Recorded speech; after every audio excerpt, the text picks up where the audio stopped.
Hello, and welcome to the latest HR on the Offensive live stream. It's me, Chris from Lace Partners. I'm joined by another Chris and Tricia today. You guys all right? Yeah, thank you. So today, if you may or may not have heard, but if you follow us on LinkedIn or any kind of channel like that, if you have been seeing what we've been pushing out this week, it's National Payroll Week this week, and we're doing a little bit of a championing of the profession.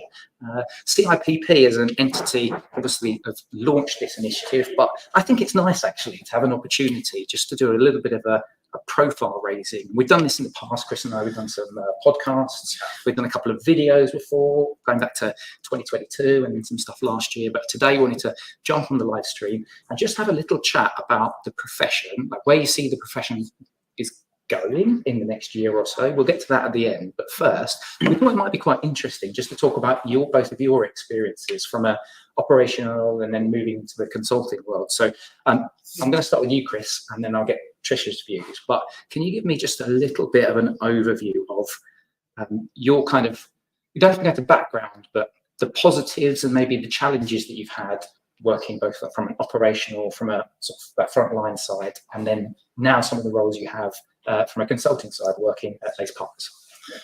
I can, Chris. It's quite a big question. I know. I should have chunked those into two, really, shouldn't I? Well, let's focus on that the positive side first. Then, no, that's fine. I think the thing that I'd say most, looking back on my career, especially in sort of operations, is around learning and about how much you learn. And I think there's often a chain of thought around payroll, around it being quite back office and head down and transactional. But some of my sort of best life experiences, some of the things I've learned most about different cultures and things like that have come through working in payroll. And that's because there's just this human connection that ultimately you're doing a role, fulfilling a role that people require to live their day-to-day life, to pay their mortgage and things like that. So I think certainly in my operational career, that was one of the big things for me. It's just how much life experience, how much knowledge and everything I was able to gain, and how many different cultures I could work out and be part of through that journey. And I think moving into consulting, obviously, I get to do a lot of the same. I get to do a lot of that. But I think the difference is obviously ownership when you're owning that sort of function or whatever in the operations world is very different to sort of what we're doing now around helping people define a strategy and helping people solve problems or deliver a system or something like that.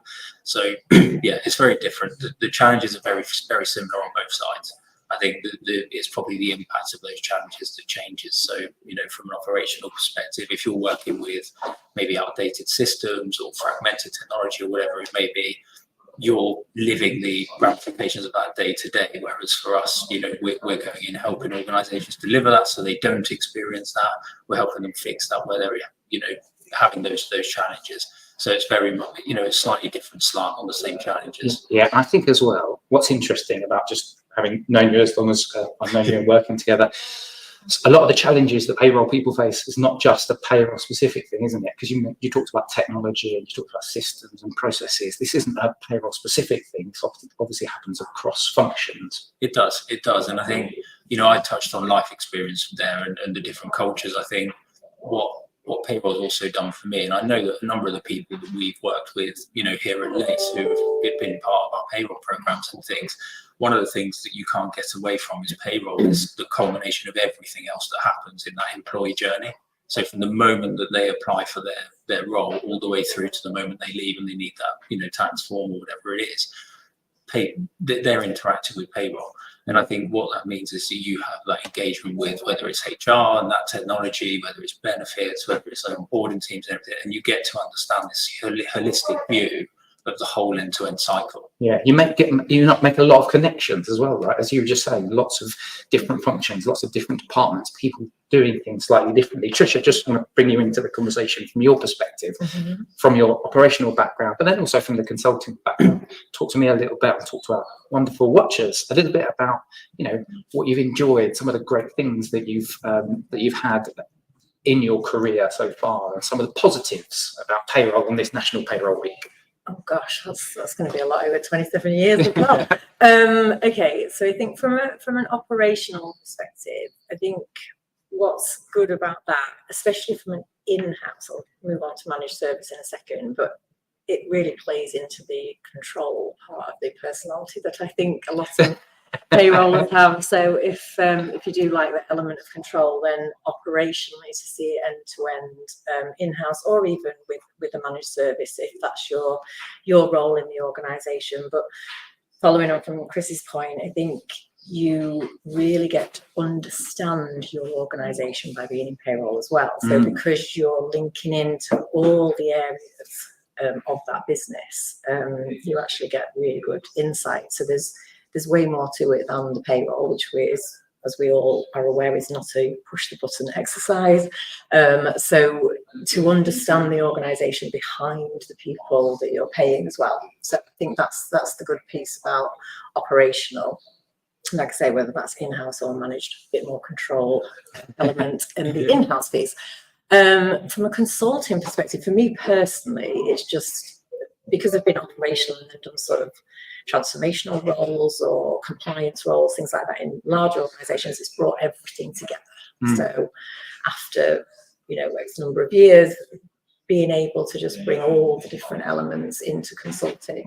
And it's certainly not about going to clients and saying, I know more than you at all. It's just, knowing how these functions run, having the time. So as consultants, we have the time and expertise to be able to guide and assist organisations. So that's what I like about the consulting side. Lovely. So let's talk about challenges. And I feel like I've heard a couple of these challenges before, that not only, I guess, challenging questions that we get asked, but actually also that your average sort of payroller feels like. You talked about some of the benefits about, you get to work almost on a multinational scale, but I feel like for some payroll people, actually it depends on the organisation, we talk about long tail and things like that.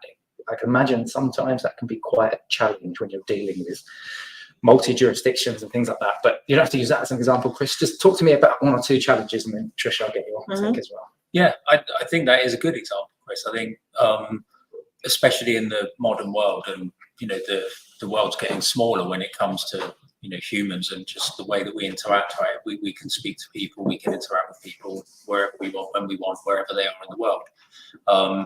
And I think that means that for payroll teams, there's this sort of expectation that we can operate very similarly. So actually it should just be easy. It's just payroll, as a lot of people say.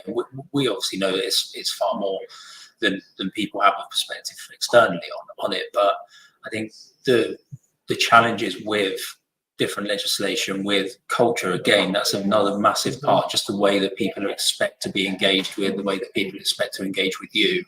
I think those are massive challenges in a world where everything else is becoming a lot more streamlined, a lot more consistent. People, everyone's accessing the same technology. They're doing things the same way on the way that the world works at the moment.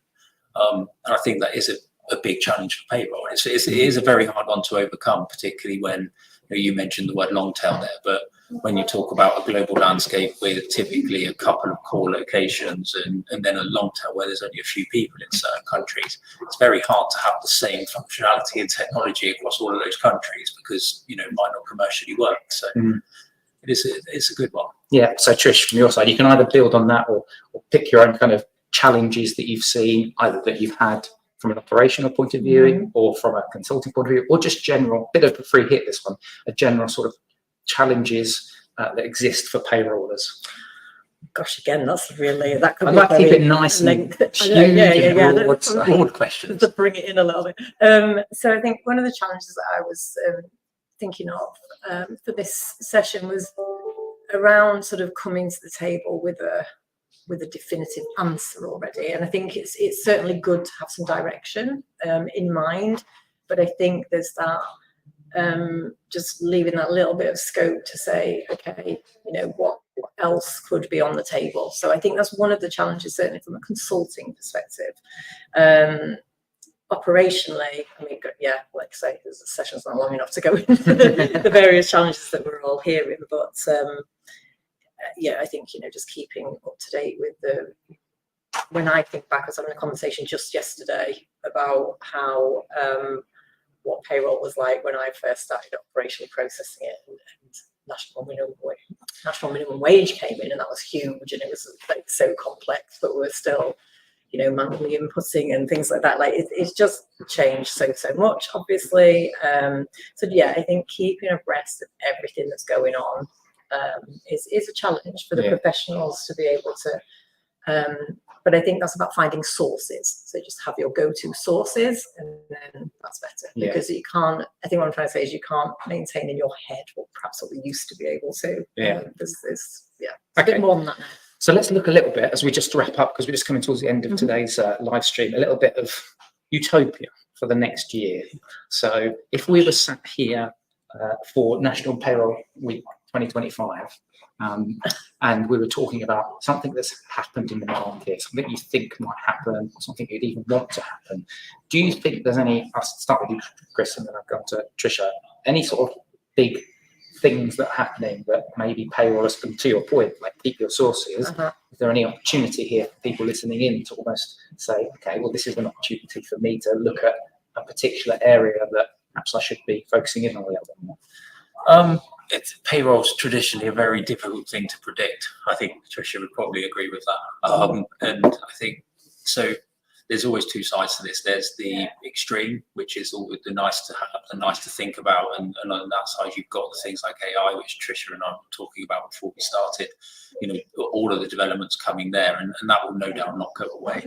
The reality is, though, the world's in a changing place at the moment in most countries. I think that's looking like it's going to continue for some time. And I think that the reactive half of payroll, which, you know, we'd like to think wasn't there but doesn't go away, means that actually the legislative landscape and the requirements there, I think, are going to keep payroll very busy for the foreseeable future.